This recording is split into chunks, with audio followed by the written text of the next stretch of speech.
Hello dear student. तो मुझे ऐसा लगता है कि तुम लोगों ने ये जो सामने स्क्रीन पे जो फॉर्मूला दिख रहा है ये अभी तक याद कर लिए होंगे।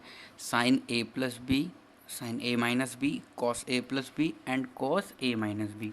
ये चारों जो फॉर्मूला है ये बेसिक फंडामेंटल फार्मूला है जो हम लोगों ने तीन फार्मूला पहले पढ़ा था। Sine square theta plus cos square theta is equal to one plus tan square theta is equal to sec square theta and one plus cot square theta is equal to cosec square theta. उसके बाद ये वाला जो formula है, चार formula, अगर ये चार फार्मूले हम लोगों को आते हैं तो इससे आगे आने वाले बहुत सारे फार्मूले हम बना सकते हैं।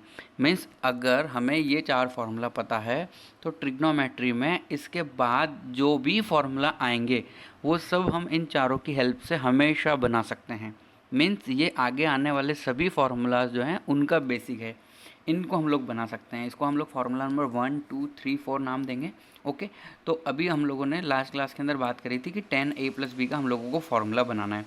तो 10a प्लस बी का फार्मूला मैंने तुम लोगों को बनाने के लिए बोला था। तो हमें पता है कि टेन थीटा हम क्या लिख सकते हैं, sign theta upon cos theta. तो हम फार्मूला किसका बनाना चाहते हैं, टेन थीटा का। तो टेन थीटा का फार्मूला बनाना है हम लोगों को, या फिर हम लोग सही तरीके से बोले तो टेन ए प्लस बी का फार्मूला बनाना है हम लोगों को। कंपाउंड एंगल पढ़ रहे हैं अभी हम लोग। तो टेन ए प्लस बी को हम लिख सकते हैं sine A plus B upon divide by cos A plus B. वही sine theta is equal to क्या होता है, tan theta is equal to क्या होता है, sine theta upon cos theta. उस तरीके से अब देखो, sine A plus B number first पे जो फॉर्मूला है वो था, तो ये क्या था, sine A cos B plus cos A sine B, sine cos plus cos sine divide by, अब नीचे किसका है, कॉस ए प्लस बी का। तो कॉस ए प्लस बी का फॉर्मूला क्या होता है, cos A cos B minus sine A sine B. अब देखो ये जो है, इस पूरे एक्सप्रेशन को हम डिवाइड करेंगे, divide by cos A cos B. अब कॉस ए कॉस बी से जो हम डिवाइड कर रहे हैं वो किसको डिवाइड कर रहे हैं, divide numerator and denominator both, divide by cos A cos B numerator and denominator both. तो हम दोनों को डिवाइड कर रहे हैं, न्यूमरेटर को भी डिवाइड कर रहे हैं और किसको डिवाइड कर रहे हैं हम लोग, डिनोमिनेटर को भी। Okay, both clear. अब देखो, अगर हम इसको डिवाइड करेंगे तो देखो यहाँ पे ही कुछ एक्सप्रेशन इस तरीके से बनेगा, साइन ए कॉस बी, हम डिवाइड किससे कर रहे हैं, पूरे के पूरे एक्सप्रेशन को, plus cos A sine B तो था ही सही, हमने इसको पूरे को डिवाइड कर दिया कॉस ए कॉस बी से, कॉस ए कॉस बी से। इसी तरीके से हम लोग डिनोमिनेटर भी लिख सकते हैं। तो डिनोमिनेटर के अंदर था क्या, cos A cos B minus sine A sine B divide by, अब हमने इसको भी किससे डिवाइड कर लिया, तो ये वाला जो डिवाइडेशन है, ये वाला कौन सा डिवाइडेशन है, मेन डिवाइडेशन। इसी तरीके से डिवाइड हमने न्यूमरेटर और डिनोमिनेटर को किससे किया है, कॉस ए कॉस बी से। ओके, तो अगर हम आगे बढ़ेंगे तो हम सेपरेट जब करेंगे तो कॉस बी से कॉस बी कट रहा है, साइन ए अपॉन कॉस है, तो ये तो हो गया टेन ए। इसी तरीके से आगे क्या बचेगा, टेन बी वन, और नीचे बन जाएगा cos A cos B divide by cos A cos B, तो ये हो जाएगा वन माइनस, अब देखो यहाँ साइन कोस साइन दोनों बन रहे हैं, तो यहाँ पे क्या हो जाएगा, टेन ए इंटू टेन बी। तो हम सक्सेसफुली फॉर्मूला बना चुके हैं किसका, टेन ए प्लस बी का। तो टेन ए प्लस बी का फॉर्मूला बन चुका है, वो क्या होता है, tan A plus tan B upon one minus tan A tan B. इसी तरीके से हम एक और फार्मूला बना सकते हैं, वो किसका हम बना सकते हैं, माइनस वाले का। जैसे कि यहाँ पे क्या है, ये टेन ए प्लस बी है, अब हम टेन ए माइनस बी का बनाना चाहते हैं। तो टेन ए माइनस बी का बनाने के अंदर कोई दिक्कत नहीं है, जहाँ जहाँ बी है वहाँ वहाँ क्या रखना है हम लोगों को, माइनस बी। तो ये माइनस बाहर आ जाएगा, क्यों, क्योंकि टेन का माइनस क्या होता है, प्लस हो जाता है। तो ये फॉर्मूला किस तरीके से हो जाएगा, tan A minus tan B upon one plus tan A tan B. तो ये दो फार्मूला हम लोगों ने और क्रिएट कर लिए। तो टोटल हमारे पास अभी कितने फॉर्मूले हो चुके हैं? 6 फॉर्मूले हो चुके हैं। फर्स्ट 4 फॉर्मूला किसका है? Sign A plus B, sine A minus B, cos A plus B, cos A minus B. अब हमने ये जो भी फॉर्मूला पढ़ा है उससे रिलेटेड क्वेश्चन हम लोग सॉल्व कर लेते हैं। ओके, तो सबसे पहला क्वेश्चन क्या लिखा हुआ है यहाँ पे? If a plus B is equal to pi by 4 then find the value of 1 plus 10 है 1 प्लस 10 बी। हमें निकालनी है वैल्यू 1 प्लस 10 है और 1 प्लस 10 बी की, और इसकी वैल्यू न्यूमेरिकल वैल्यूज़ हैं 1 2 -1 0 ऑप्शन है। और हम लोगों को एक रिजल्ट दिया हुआ है यहाँ पे a plus B is equal to pi by 4, मतलब a एंगल और b एंगल को ऐड करने पे पाई बाई 4 हो रहा है। तो ये यूज़ करके हम लोगों को 1 प्लस 10 है और 1 प्लस 10 बी की वैल्यू निकालनी है। तो देखो हम इस क्वेश्चन के 2 मेथड देखेंगे। तो मेथड नंबर 1 देखते हैं हम सबसे पहले। तो हमें जो निकालना है वो लिख देता हूँ मैं सबसे पहले 1 प्लस 10 ए, और इसी तरीके से क्या लिखा है 1 प्लस 10 बी। ये वो है जिसमें हम लोगों को जो लाना है हम वो पहले लेके चल रहे हैं। अब देखो यहाँ पे a plus B is equal to pi by 4 है, तो यहाँ पे मैं 2 बातें कर सकता हूँ। मैं a इजिकल टू क्या लिख सकता हूँ? Pi by 4 minus B. देखो a plus B is equal to हम लोगों को गिवन है पाई बाई 4, तो यहाँ से मैं 2 तरह की बातें लिख सकता हूँ। b इजिकल टू मैं क्या लिख सकता हूँ? पाई बाई 4 माइनस ए, या फिर हम a इजिकल टू क्या लिख सकते हैं? Pi by 4 minus B. अब जो पसंद है वो यूज़ कर लो। तो जैसे कि मान लो मैं फर्स्ट वाला लिखना चाहता हूँ, तो फर्स्ट वाला लिखेंगे तो अपन क्या लिख देंगे? 1 प्लस 10 ए। तो 10 ए तो ऐसा का ऐसा ही रहेगा। अब हम ये लिख सकते हैं 1 प्लस 10 बी। बी की जगह हम क्या लिख सकते हैं? 10 पाई बाई 4 माइनस ए। अब देखो 10 पाई बाई 4 माइनस ए, मतलब यहाँ पे हम लोग फॉर्मूला लगा सकते हैं 10 ए माइनस बी का। तो 1 प्लस 10 ए को एज इट इज़ रखेंगे हम लोग अभी भी। क्लियर? उसके बाद हम लोग क्या कर सकते हैं? 1 प्लस, अब हम फॉर्मूला लगाएंगे तो फॉर्मूला क्या हो जाएगा? 10 A minus 10 B divide by 1 plus 10 A 10 B. अब देखो 10 पाई बाई 4, मैंने बोला था रेडियन में हम लोगों को कंफर्टेबल होना है, तो 10 पाई बाई 4 क्या होता है? 1 होता है। तो हम इसको ऐसा लिख सकते हैं 1 प्लस 10 ए, ये तो एज इट इज़ चल रहा है शुरू से ही, और यहाँ पे हम लोगों की क्या बातें चल रही? 1 plus 1 minus 10 B divide by 1 plus 10 B, क्योंकि 10 बी 1 से मल्टीप्लाई होगी 10 बी हो जाएगा। क्लियर? ओके, यहाँ पे हम लोगों ने एक गलती कर दी, हम लोग सब जगह बी लिख रहे हैं, जबकि हम लोगों को लिखना क्या चाहिए? ए। वो फॉर्मूले के अकॉर्डिंग लिख दिया मैंने, वो लिखते हैं ना जैसे हम लोग 10 ए प्लस बी ऐसे। तो यहाँ बी जो है, बी की जगह हम लोगों को क्या लिखना चाहिए था? ए लिखना चाहिए था, तो ए लिख देते हैं। देखो यही तो ए आएगा यहाँ पे, ए, और यहाँ पे भी ए, इसी तरीके से 10 ए। अब देखो हम जो सेकंड वाला जो पोर्शन है हमारा, ये इतना सा पोर्शन, इसके अंदर हम एलसीएम ले लेते हैं। तो ये कितना हो जाएगा? 1 plus 10 A as it is बाहर रहेगा। इसी तरीके से हम लोग क्या लिख सकते हैं यहाँ पे? 1 प्लस 10 ए प्लस 1 माइनस 10 ए, और डिवाइड में क्या चल रहा है एलसीएम लेने पे? 1 प्लस 10 ए, 1 प्लस 10 ए। अब देखो 1 प्लस 10 ए से 1 प्लस 10 ए कट रहा है, 10 ए से 10 ए कट रहा है, 1 प्लस 1, हमारा आंसर कितना आ गया? 2। तो ये तो हुआ हमारा मेथड नंबर फर्स्ट। अब हम लोग सेकंड मेथड भी ट्राई कर लेते हैं। एक और मेथड हम कैसे शुरू कर सकते हैं? तो देखो फर्स्ट मेथड के अंदर हम लोगों ने ये देखा कि हम शुरू कर रहे हैं 1 प्लस 10 ए 10 बी से। अब देखो मैं जो गिवन स्टेटमेंट है वो लिखता हूँ, गिवन से जो हमें लाना है वो लेकर आएंगे हम कैसे भी करके। तो a plus B is equal to कितना लिखा हुआ है? पाई बाई 4 लिखा हुआ है। अब दोनों तरफ 10 ले लो, तो हम क्या लिख सकते हैं? दोनों तरफ 10 लेने पे 10 a plus B is equal to 10 by by 4। अब 10 पाई बाई 4 बताने की जरूरत नहीं है, 10 45 मतलब वो कितना होगा? 1। तो इस एक्सप्रेशन को हम कैसे लिख सकते हैं? 10 a plus 10 b divide by 1 minus 10 a into 10 b is equal to हम लिख सकते हैं 1। अब क्रॉस मल्टीप्लाई कर दो, तो क्रॉस मल्टीप्लाई करेंगे तो क्या आएगा? 10 a plus 10 b is equal to 1 minus 10 a 10 b। Clear? अब ये वाला जो एक्सप्रेशन है उसको लेफ्ट हैंड साइड ले आते हैं। तो लेफ्ट हैंड साइड लेकर आएंगे तो यहाँ पे कितना हो जाएगा? ये 10 a प्लस 10 a 10 b, ये हम राइट हैंड साइड वाला लेफ्ट हैंड साइड के अंदर लेकर आएँ। 10 a 10 b प्लस क्या लिखा हुआ है? 10 b इज इक्वल टू 1। अब देखो, अब यहाँ से हम लोगों को एक जुगाड़ लगाना है, वो क्या है? ये 1 प्लस 10 है और 1 प्लस 10 भी फैक्टर की फॉर्म है।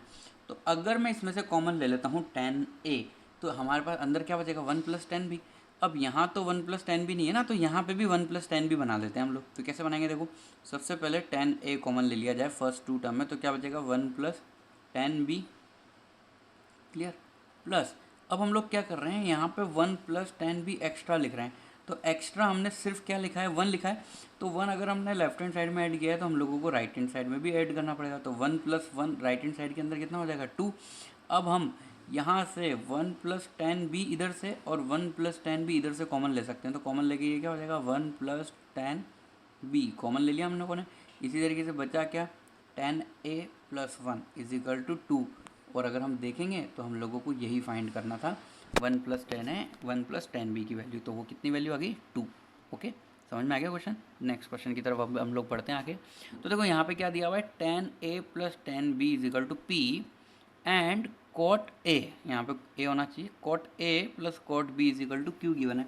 तो हम लोगों को वैल्यू निकालनी है cot a + b की।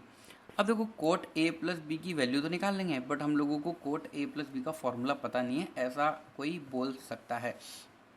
तो कोई दिक्कत नहीं है, अगर हमें cot a + b का फॉर्मूला पता नहीं है तो हम लोग tan a + b का फॉर्मूला तो जानते हैं ना। तो अगर हम tan a + b का फॉर्मूला जानते हैं तो उसकी हेल्प लेकर हम लोग आगे बढ़ सकते हैं। तो देखो यहाँ पे निकालना हम लोगों को cot a + b, दिया है tan a + tan b। Okay, तो कैसे आगे बढ़ें, देखो हम लोगों को निकालना है cot a + b। अब सभी को पता है कि cot क्या होता है 1/10, तो हम उसको क्या लिख सकते हैं 1/10 a + b। क्लियर। तो हमें क्या है एक extra formula cot a + b का याद नहीं करना पड़ेगा। हमने sin a + b पढ़ा है, cos a + b पढ़ा है, tan a + b पढ़ा है, cot a + b पढ़ने की जरूरत नहीं है क्योंकि वो tan का ही इन्वर्स होता है। तो अगर मैं इसमें फार्मूला अप्लाई करूँगा तो ये कैसे हो जाएगा, पहले नीचे वाली टर्म लिख देते हैं। तो ये तो हो जाएगा tan a + tan b, और डिवाइड में क्या लिखते हैं 1 - 10 है tan b, तो ये हो जाएगा 1 - tan a tan b। इस तरीके से कोई एक्सप्रेशन आ रहा है हमारा cot a + b का। अब देखो ये जो cot a + b है इसकी वैल्यू ये आ रही है, जिसके अंदर हमें जो डिनोमिनेटर है tan a + tan b वो तो पता है, तो वो p है, तो उसकी वैल्यू लिख देते हैं। तो यहाँ से हम लोग क्या लिख सकते हैं 1 - tan a tan b नहीं पता हम लोगों को, अभी क्या नहीं पता tan a × tan b हम लोगों को नहीं पता। हमें क्या पता है tan a + tan b, तो उसकी तो वैल्यू लिख देते हैं p। तो इसको हम बोल देते हैं इक्वेशन नंबर फर्स्ट। क्लियर, क्योंकि अभी हमें इसके आगे क्या करना है वो पता नहीं है। तो tan a + tan b की वैल्यू कहाँ से निकालें, तो एक एक्सप्रेशन है जो अभी तक हम लोगों ने यूज़ नहीं किया, वो एक्सप्रेशन है ये वाला। तो यहाँ पे क्या गिवन है cot a + cot b = q। चलो इसको भी सबको 10 में चेंज कर देते हैं। तो ये कितना आ जाएगा 1/10 a + 1/10 b। इसी तरीके से डीपीपी के जो क्वेश्चन है तुम्हें सोचने हैं अपने आप और सॉल्व करने हैं। जितने ट्रिग्नोमेट्री के क्वेश्चन तुम लोग सॉल्व करोगे तो मैथमेटिक्स को सॉल्व करने के लिए, आगे जो आने वाली मैथमेटिक्स है उसको सॉल्व करने के लिए जो माइंड चाहिए, जो कैलकुलेशन अप्रोच चाहिए, वो यहाँ ट्रिग्नोमेट्री में डेवलप होती है। क्यों? क्योंकि हम लोगों को हर स्टेप के बाद सोचना होता है कि आगे हम क्या करें। तो बहुत सी बार क्या होता है हम करते हैं और हमें सॉल्व करने में दिक्कत आती है, आगे सॉल्व नहीं होता। तो कोई बात नहीं, 2-3 स्टेप पीछे जाओ, कुछ और मेथड लगाओ। तो यही होता है ट्राई एंड एरर मेथड। जितना ट्राई करोगे रफ कॉपी में उतने ही नए क्वेश्चन को सॉल्व करने का कॉन्फिडेंस बिल्ड होगा। तो ये क्या लिखा हुआ है क्यू। अब यहाँ पे हम ले लेते हैं एलसीएम। तो ये कितना हो जाएगा 10b + 10a, और डिवाइड में क्या चल रहा है 10a 10b। एलसीएम लिया हम लोगों ने 10a 10b। अब देखो यहाँ से कुछ कुछ वैल्यू जो है हम लोगों को पता है, जैसे कि 10a + 10b न्यूमरेटर के अंदर लिखा है, वो हमें ऑलरेडी पता है कि वो कितना है p। ओके, और नीचे क्या है डिवाइड में 10a 10b, तो उसको हम ले जाते हैं यहाँ की तरफ और q को ले जाते हैं नीचे की तरफ। तो p/q = क्या हो जाएगा 10a × 10b। तो 10a × 10b की सक्सेसफुली हम लोगों ने वैल्यू निकाली। अब इसको हम लोग इक्वेशन नंबर फर्स्ट में रख देते हैं, put in equation number first. तो अगर हम इसको इक्वेशन नंबर फर्स्ट के अंदर रखेंगे तो हम लोगों को आगे का जो रिजल्ट है जो लेकर आना है वो निकालने में हेल्प मिलेगी। तो देखो हम क्या कैलकुलेशन कर रहे थे cot a + b की हम लोग कैलकुलेशन कर रहे थे, और cot a + b हमारे पास निकल के कितना आया था 1 - 10a 10b। Equation number first को देखो 1 - 10a 10b, और 10a 10b की हम लोग वैल्यू कैलकुलेट कर चुके हैं। तो वो कितनी आ गई p/q 1 - p/q, और डिवाइड में ऑलरेडी क्या चल रहा है p चल रहा है। अब हम एलसीएम ले लेंगे, तो एलसीएम लेंगे तो कितना आएगा q - p अपॉन, अब ये वाला क्यू नीचे चला जाएगा तो ये हो गया पी क्यू। तो ये कौन से ऑप्शन के अंदर अवेलेबल है? ऑप्शन नंबर सी के अंदर। क्लियर? तो इस तरीके से ये क्वेश्चन सॉल्व होगा। क्लियर? अब हम लोग आगे बढ़ते हैं और भी क्वेश्चन सॉल्व करते हैं। तो देखो यहाँ पे दिया हुआ है अल्फा कोमा बीटा की वैल्यू 0 से π/4 के बीच में है। मतलब अल्फा और beta 20 degree, 30 degree, 40 degree, 41 degree, 45 degree, ऐसे ऐसे कुछ हो सकते हैं। मतलब एक्यूट एंगल है। अल्फा और बीटा कैसा एंगल है? एक्यूट एंगल है। इस गिवन रिजल्ट से हम लोगों को इतनी सी बात पता लगी अभी। क्लियर? अब आगे क्या दिया हुआ है देखो, cos a प्लस बी की value, cos a plus B कितना गिवन है? 4/5। साइन अल्फा माइनस बीटा कितना गया हुआ है? 5/13। Then find the value of tan two alpha. अब देखो हमें निकालना क्या है? tan two alpha. अब ये क्वेश्चन बहुत अच्छा है क्योंकि इसके अंदर जो सोचने का तरीका है, आगे बढ़ने का तरीका है, वो थोड़ा यूनिक है। और अगर हम इसको समझ लेते हैं तो इसके जैसे आगे आने वाले और क्वेश्चन हम लोग खुद सोच पाएंगे और सॉल्व कर पाएंगे। ठीक है? अब देखो यहाँ पे हमें अल्फ़ा प्लस बीटा कॉस के अंदर दिया हुआ है और अल्फ़ा माइनस बीटा दिया हुआ है।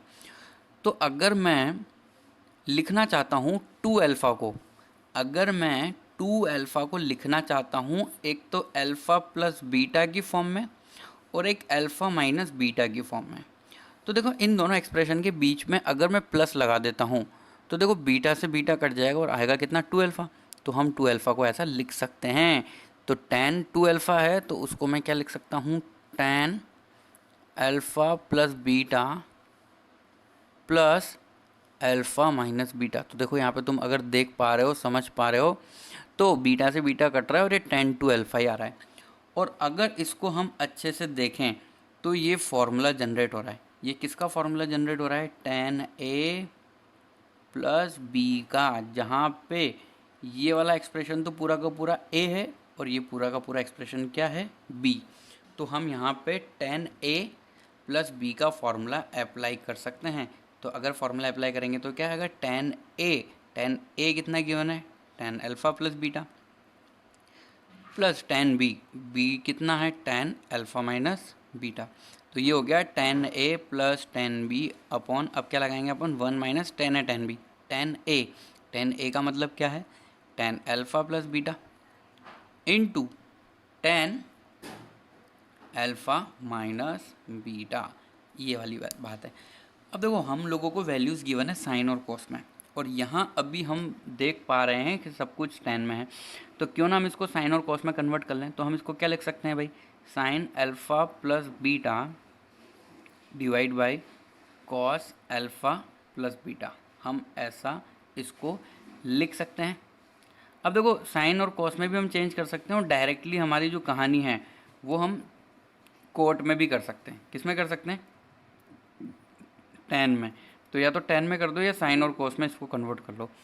तो कैसे करें? देखो साइन और कॉस में कन्वर्ट करने की जगह बहुत लंबी कैलकुलेशन हो जाएगी, उससे बेटर है कि हम लोग इसको कोट tan में ही चेंज कर लेते हैं। ओके, तो ये जो लास्ट वाली इक्वेशन है इसको हम लोग नहीं लिखते हैं।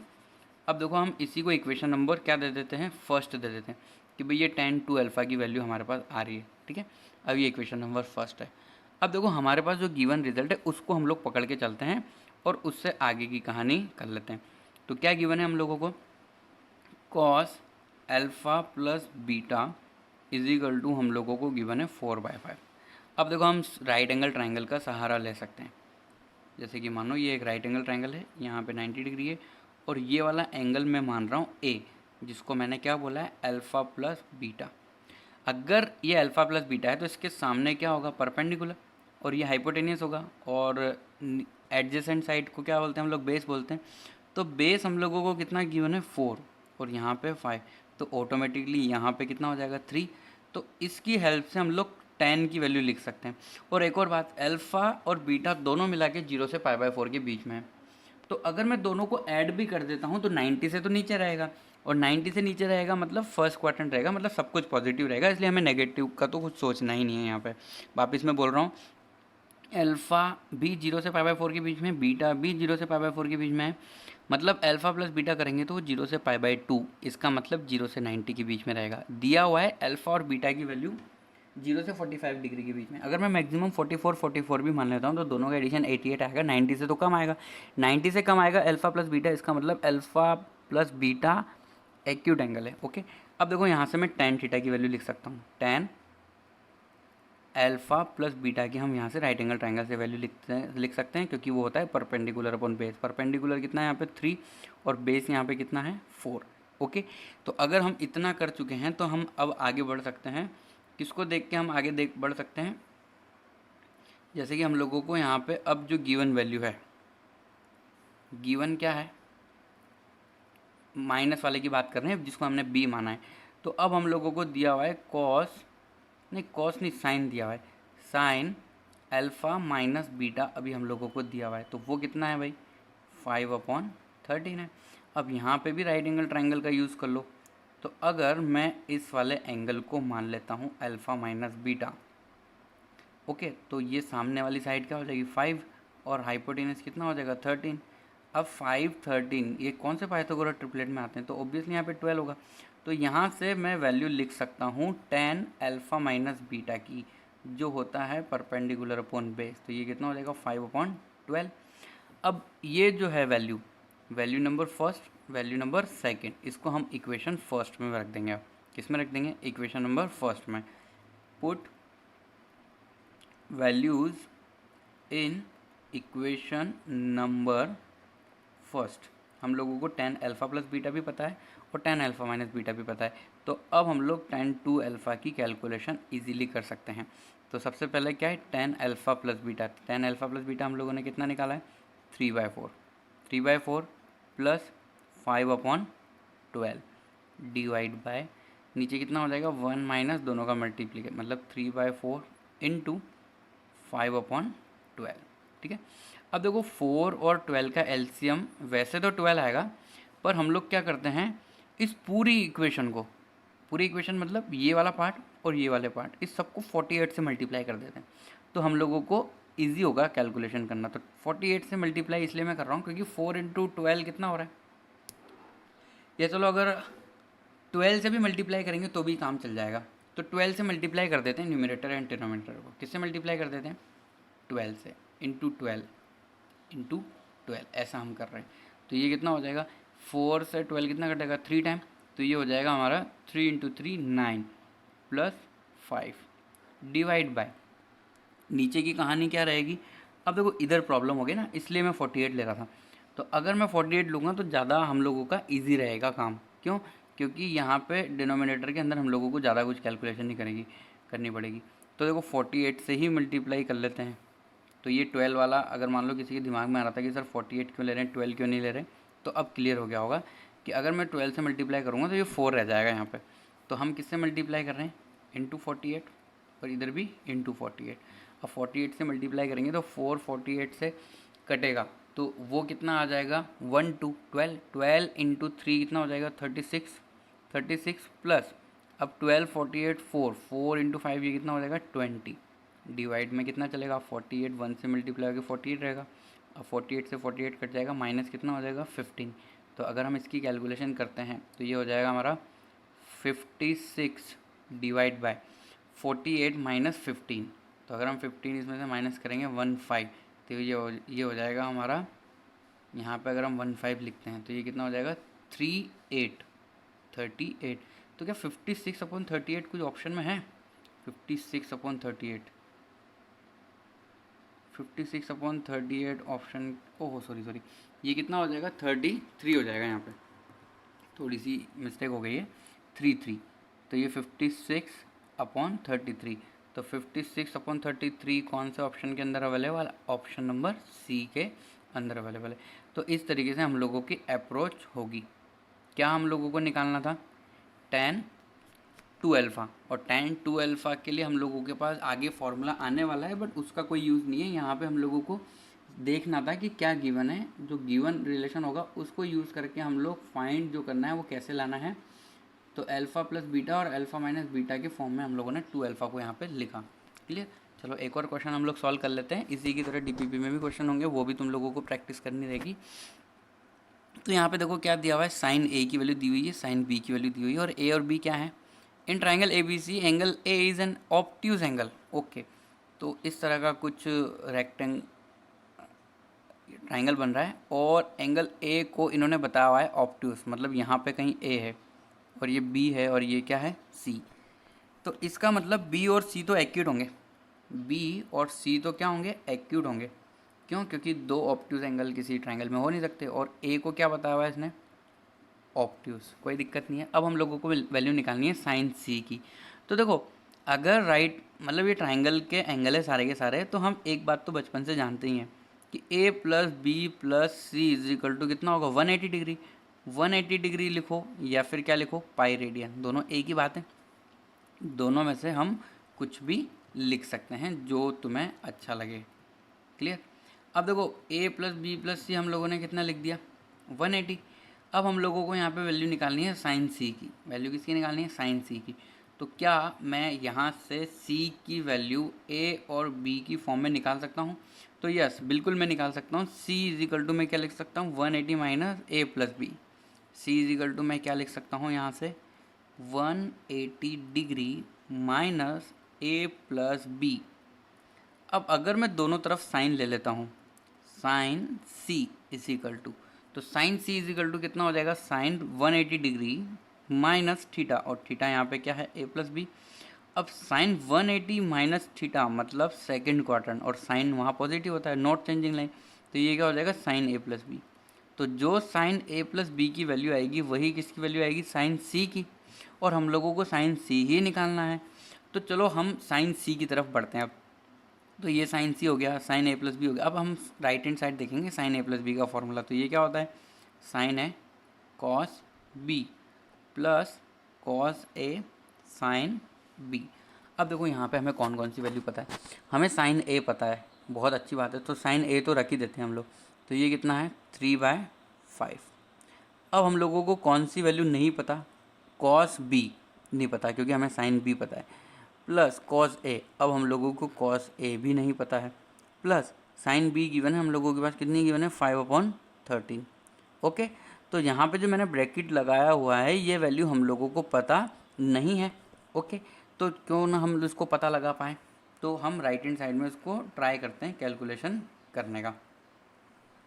तो देखो हम लोगों को बी से रिलेटेड कुछ ना कुछ इन्फॉर्मेशन तो यहाँ पे पहले से दी हुई है कि भाई साइन बी हमें दी गिवन है। तो साइन बी कितना गिवन है हम लोगों को 5/13। मतलब यहाँ पे परपेंडिकुलर तो है 5 और हाइपोटेनियस है 13। तो मैं यहाँ ऑब्वियसली कॉस बी डायरेक्टली लिख सकता हूँ। मैं क्या लिख सकता हूँ भाई 12/13। क्या मैं कॉस बी की वैल्यू 12/13 लिख सकता हूँ, और ये प्लस में ही आएगी क्योंकि बी जो है वो क्या है एक्यूट एंगल है। एक्यूट एंगल का मतलब लेस देन 90 मतलब फर्स्ट क्वाड्रेंट। इसी तरीके से यहाँ पे मुझे एक और वैल्यू कुछ गिवन है, साइन ए की वैल्यू गिवन है। साइन ए कितना गिवन है 3/5, क्योंकि ए ऑब्ट्यूज एंगल है, इसका मतलब ए कौन से क्वाड्रेंट में है सेकेंड, इसलिए साइन की वैल्यू तो पॉजिटिव है। अब कॉस की वैल्यू हम लोगों को नेगेटिव लिखनी पड़ेगी। अब देखो ये 3/5 है, तो 3/5 है इसका मतलब परपेंडिकुलर 3 और हाइपोटेनियस कितना है 5, तो हम कॉस की वैल्यू कितनी लिखेंगे 4/5। ये हम लोगों की डायरेक्ट अप्रोच होनी चाहिए जो 10th क्लास के अंदर हम लोग सीखते हैं। अब सेकंड क्वाड्रेंट में कॉस क्या होता है नेगेटिव, तो यहाँ पे हम वैल्यू कितनी लिखेंगे -1। बस अब जितना भी ब्रैकेट है उसको हम लोग वैल्यू से फिल कर सकते हैं। क्लियर? तो 3/5 तो हो गया कॉस बी। कॉस बी की वैल्यू कितनी आई हमारे पास, कॉस बी की वैल्यू आई 12/13। कितनी आई 12/13। इसी तरीके से कॉस ए की वैल्यू भी हम लोग कैलकुलेट कर चुके हैं, वो कितनी है -4/5।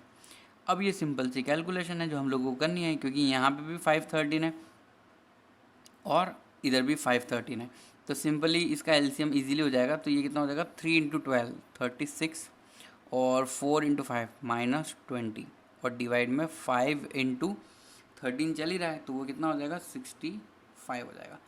अब हम लोग यहाँ पे इजीली पता लगा सकते हैं कि 36 - 20 कितना हो जाएगा 16 और नीचे 65, तो हमारा आंसर आ गया 16/65। अब ये कौन से ऑप्शन के अंदर अवेलेबल है, डिवाइड बाई 65 तो बहुत सारे के अंदर दिख रहा है, तो ऑप्शन नंबर ए जो है वो हम लोगों का करेक्ट आंसर है।